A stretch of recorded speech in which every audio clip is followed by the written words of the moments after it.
Docks Marine opens 7 days a week from 8 to 5. Sales, rental, service, all in one place. It's at Docks Marine, 5803 Eichard Ridge Road. Hello and welcome into the WHKY News on this Veterans Day, Monday, November 11th. I'm Ralph Mangum. The WHKY News is on over-the-air TV Monday through Friday on channel 14.2, and we are also online at WHKY.com and on our YouTube channel. In today's top stories, the FEMA Administrator was in Morganton for an event held to discuss Hurricane Helene Recovery. WHKY's Rob Eastwood caught up with her and discussed the progress in western North Carolina. A large crowd of local, state, and federal officials gathered here at the Foothills Higher Education Center in Morganton for a discussion regarding Helene Recovery. I had the chance to catch up with FEMA Administrator Deanne Criswell. I know you've surveyed the damage in this part of North Carolina. So far, how is the progress as far as the recovery efforts?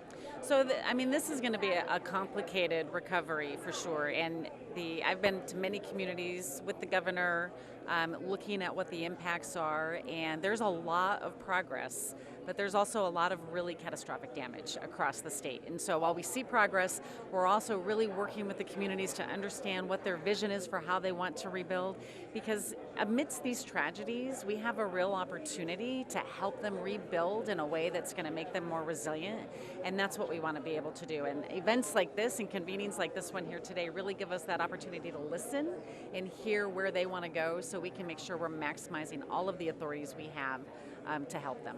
And I guess we're 42 days in since the storm, and have you, in your time, I know you've been with FEMA as the administrator for about 3 years, have you seen anything like this in terms of the damage you've seen in western North Carolina?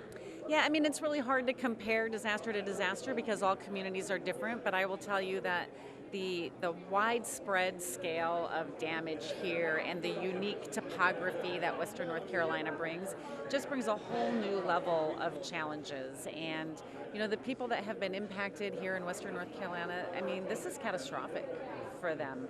And the road to recovery is going to be complicated, and it's going to be frustrating at times, but it's also going to have a lot of positivity. And what I see so much is people coming together, neighbors helping neighbors, and really the best in the human spirit to really make sure that we're taking care of each other. And that's what we're going to be here to do throughout the entire recovery process, is to help them with that. Thank you very much for joining us, and thank you for being here. Yeah, thank you. I appreciate it. There were several local, state, and federal officials on hand here at the Foothills Higher Education Center for the day-long event on Friday as Helene recovery efforts continue across western North Carolina. Reporting from Morganton for WHKY News, I'm Rob Eastwood. Thank you, Rob, and thanks to Deanne Criswell for taking time out to speak with us. You can see a longer version of that conversation on the WHKY YouTube channel. According to a news release issued Friday, following the initial response to an incident on June 1st of this year, the Statesville Police Department has completed a comprehensive investigation into the death of 33-year-old Shelbie Lynn Smith. As WHKY previously reported, the incident was initially ruled as a homicide. Ms. Smith's death has now been ruled as accidental. On the morning of June 1st, officers responded to a report of a missing 4-year-old child from an address on Hickory Avenue. The child was found nearby on Wilson Lee Boulevard by a concerned citizen who attempted to return the child home. Upon arrival at the residence, the individual discovered Ms. Smith unresponsive. Emergency responders pronounced Ms. Smith deceased at the scene. Statesville's Violent Crimes Unit, in collaboration with the SBI, conducted an investigation. Officers processed the residence and collected and tested multiple items. The pathologist has officially ruled Ms. Smith's death as accidental. Out of respect for the privacy of Ms. Smith's family, the Statesville Police Department will limit further details released to the public. An Iredell County home was destroyed as the result of an early morning fire Sunday. According to a report from the Iredell Free News, personnel from Catawba, Iredell, Mecklenburg, and Lincoln counties responded to the fire at 658 Normandy Road after an automatic alarm at 5:13 a.m. Arriving units found smoke coming from the home. A second alarm was transmitted due to heavy fire in the attic area. Water tankers from as far away as Stony Point responded, along with several fire boats. According to the published report, personnel and apparatus from Sherrills Ford, Shepherds, Mooresville, Troutman, South Iredell, Lake Norman, Davidson, Denver, Mount Morn, Trinity, Cool Springs, Stony Point, Ebenezer, Wayside, West Iredell, and Monticello responded. The fire was declared under control just before 8:30 a.m. Sunday. No injuries were reported. The cause of the fire is under investigation. On this Veterans Day, WHKY's Arianna Mack had the chance to speak with Mike Beasley of the Fallen Heroes Ministry.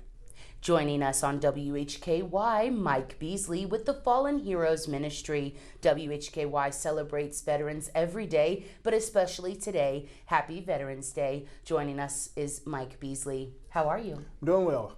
Good, good. And let us know, what is it like to have a hand in this operation and amazing organization that's all veteran ran? It's just a great thing of carrying posters of our fallen in the parade, and then honoring them, and having veterans come out to help us honor those as well, and just other events that we do throughout the year. We know that we'll see fallen heroes in the Christmas parade, City of Hickory's Christmas parade, but also Wreaths Across America is right around the corner. Bring us up on that. It is, yeah, this year's just flown by. We, December the 12th, we'll have a cleanup day out at Woodlawn Cemetery, and it'll start at 11 a.m. And it's just a time where we'll flag each one of the foot markers that day, so people will know on the 14th where they can place a wreath at. And we'll just take a little bit extra care of cleaning off the foot markers and making sure they're cared for, look presentable and everything. May be the only time they get touched during the year. And so it's an honoring time. We're not out there joking around, and it's a chance where you're doing something that's not about you. It's about somebody that served, and you get to see a lot of history of when they served and everything. There's 600 veterans laid to rest out there, and for a small cemetery like Woodlawn, that's a lot. And so it's just a great thing. Well, if we have a good turnout, we're not out there that long, and so just come in, get there around 10, mingle, talk to people. It's a community event. It's time where you can meet people and just prepare your heart for what the ceremony is about to bring, because it is a very moving ceremony. If you can't be there, if you would like to donate to us, that would be great. The wreaths are $17 a piece, and we're not funded by the church. And we are funded by the community because we are in the community. And we have some great businesses and everything that come alongside of us, and individuals that support us. And even some of the Gold Star families support us, which it's just amazing. I mean, there's some great people. But if you can't be a part of that, any donation you can make to us is really appreciated. Of course. Well, thank you so much for all of the work you do in our community. Again, happy Veterans Day. Joining us on WHKY, Mike Beasley. Thank you. I'm Arianna Mack for WHKY. Thank you, Arianna, and thanks to Mike Beasley for his time today. We are certainly grateful to all who have served. In today's crime report, Arianna has the details on a sex offender compliance check in Iredell County. Rob has 3 Catawba County arrests, and I have an habitual felon in Burke County. In local sports, high school football, including a long-awaited win for Fred T. Ford, plus the playoff brackets. Jason also has high school soccer playoff results, a variety from Lenore-Rhine, and Appalachian State volleyball and basketball. In community focus, Rob has a storm recovery update from the Pisgah Forest. Partly sunny today with a high in the low 70s. Cooler for the rest of the week with highs tomorrow in the upper 60s, upper 50s Wednesday, and then only in the upper 40s on Thursday. Not only will it be cold on Thursday, there's also a 90% chance of rain, so that'll be a good day to stay inside. That's likely to be the only rain this week, as temperatures will return to the 60s Friday and throughout the weekend. The latest forecast is posted at WHKY.com. I'm Ralph Mangum. You're watching the WHKY News.